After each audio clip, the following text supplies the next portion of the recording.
Okay, y'all, this is part three of Adam and Eve. I was discussing the three parts of marriage. So basically, and I know this is kind of off the topic, but um, I felt the need to say this. Married couples, um, we are called to leave our mother and father and cleave to each other, meaning when we get married we are one. So that means that we have to keep people out of our business. It's us and our spouses once we get married. I felt the need to say that. And also, the order of the family, the Christian household, or, a man of God, a woman of God, the godly family is God first, the husband second, the wife third, and then the children. I just felt the need to say that. But y'all can read up on that in Deuteronomy 4 and 4. And y'all can also read in the book of Genesis about the order of the family and what the man is supposed to do. Um, I want to read this. It says, the creation of the woman, God identified himself as a helper.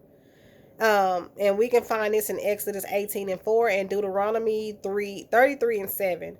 The word does not imply inferiority. It describes function rather than worth.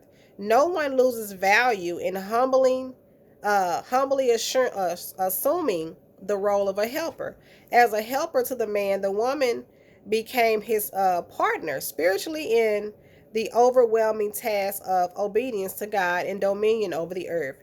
She was also to be a vital part of extending the generations, which is described in Genesis 1 and 28. The woman, and as ultimate friend to the man, will bring him comfort and fellowship, as described in Genesis 2:23 and 24.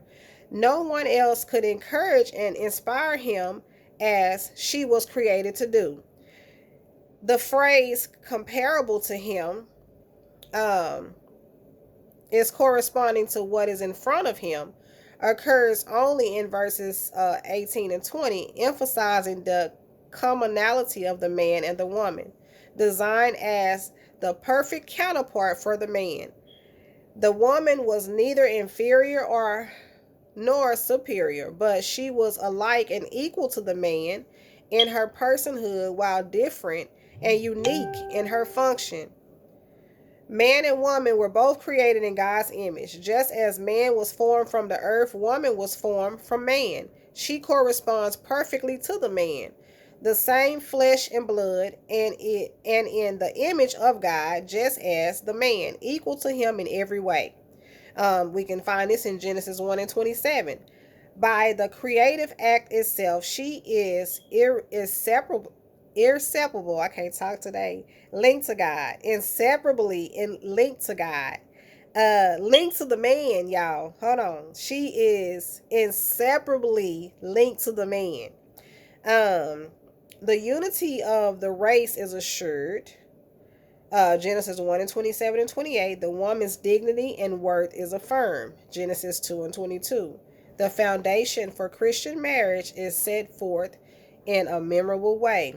That's verse 24. The woman was not an afterthought. The man was designed and created physically, emotionally, socially, and spiritually with her coming creation, planned and assured. In fact, God said that the man alone was not good. He needed the woman. Verse 18, God made man from the dust of the ground, but he made the woman from the rib, the side of the man. God uses Adam to express the uniqueness of the woman in a unique play on words. Even the language itself reflects the unity God planned between the man and the woman. The expression bone of my bones and flesh of my flesh occurs elsewhere in the Old Testament and as an expression of blood relation. Though Adam naming of the woman does not in itself require his authority over her, The act of assigning a name in the Oriental culture, even to now, is significant and in most cases does imply both authority and responsibility.